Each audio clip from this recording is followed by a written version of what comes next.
You are currently holding a performance review for a job you never applied for, in a company you hate, managed by people who think shouting is a form of leadership. That is what competitive culture feels like to you. It is a mandatory, company-wide retreat where everyone has to climb a greased pole to ring a bell, and you are standing at the bottom, wondering why there isn't a staircase, or better yet, an elevator. You look at the leaderboard, that glowing neon list of who is selling the most, running the fastest, or being the best, and you don't feel a surge of adrenaline. You feel a profound, administrative exhaustion. It's as if someone handed you a tax return filled with other people's numbers and demanded you audit it for fun. You aren't afraid of the climb, you just looked at the return on investment and realized the bell at the top is made of tin and the pole is covered in bacteria. Society operates like a frantic bank robbery, where everyone is screaming, waving guns, and trying to stuff the most cash into their duffel bags before the cops show up. This is the smash-and-grab philosophy of existence. You, however, are operating on a completely different heist protocol. You are the Safecracker. You require silence, precision, and a total lack of interference. When the loud guys, the competitors, start blowing up the vault door with C4, your nervous system trips the alarm. It's not because you can't handle the loot, it's because their methodology is messy, high risk, and frankly, unprofessional. You view life as a ghost operation. The goal isn't to be the most famous criminal on the 6 o'clock news. The goal is to secure the asset and vanish without leaving a fingerprint. To the loud crew, your refusal to run around screaming looks like hesitation. In reality, you are calculating the precise angle to drill the lock while they waste rounds shooting at the ceiling. You aren't losing the game. You are playing a stealth mission in a lobby full of amateurs. To understand why your brain rejects this chaos, we have to look at the forestry of your central nervous system. Most people have brains like invasive kudzu. They grow fast, cover everything in sight, and strangle the competition to reach the sunlight. Their dopamine circuits are wired for surface-level domination. When they beat someone, their neurochemistry releases a synthetic fertilizer that screams, "Grow more!" Your internal ecosystem is different. You are an ancient, old-growth redwood. Your root system is incredibly complex, deep, and slow-moving. You don't compete for the same patch of sun because you are already 30 stories high in a different dimension. When you are forced into a competitive race, your biology doesn't release dopamine, it releases cortisol. It registers the competition not as a game, but as a forest fire.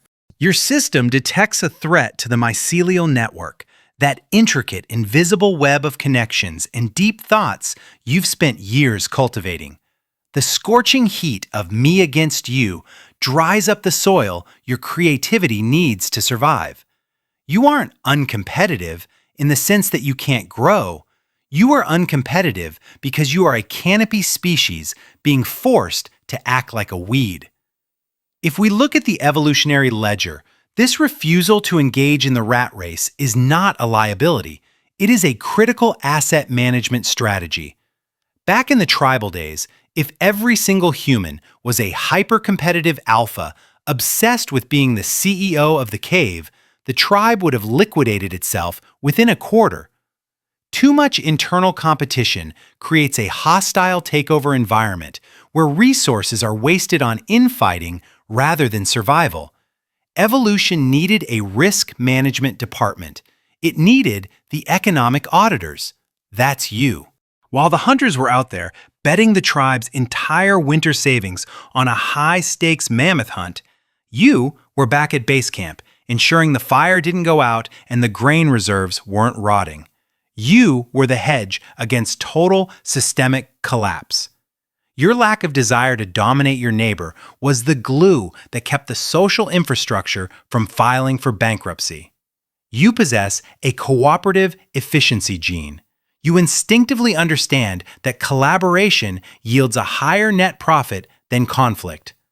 The winners might bring home the big kill once in a while, but you are the reason the tribe had a functioning economy to come back to. We need to rewrite the mission dossier on what success actually looks like. The standard definition is a loud, messy extraction. Get the diamonds, trigger the alarms, drive the getaway car through the front window.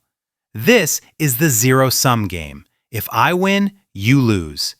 You operate on non-zero-sum logic. You are playing the long con, the intricate espionage campaign where the victory condition is stability, not dominance. When you refuse to compete, you aren't forfeiting, you are engaging in counter-surveillance. You are slipping under the radar of social comparison. The competitive types are constantly pinging the sonar, looking for a target to lock onto. By refusing to ping back, by refusing to brag or posture or climb the ladder, you become invisible to their guidance systems. You are the submarine running silent, running deep. You accomplish your objectives without engaging the enemy fleet because you know that a torpedo exchange is a waste of hull integrity. You don't hate winning, you hate the noise that comes with the public announcement of the victory. Look at the evidence in the undergrowth of your own life. You have likely found yourself thriving in niches that the kudzu hasn't noticed yet. You flourish in the shade. Maybe you love a hobby that has no leaderboard, like restoring antique furniture, or coding obscure software patches, or writing fiction that no one reads but you. These are your ferns, your mosses, your delicate ecosystems. Notice how your performance in these areas is stellar, world-class even, specifically because there is no one standing over you with a stopwatch. The moment someone turns it into a contest, who can restore the most chairs in an hour? You wither. The leaves curl up. This is proof that your competence is tied to autonomy, not rivalry. You are a specialist organism. You can synthesize nutrients from thin air, provided the air is still.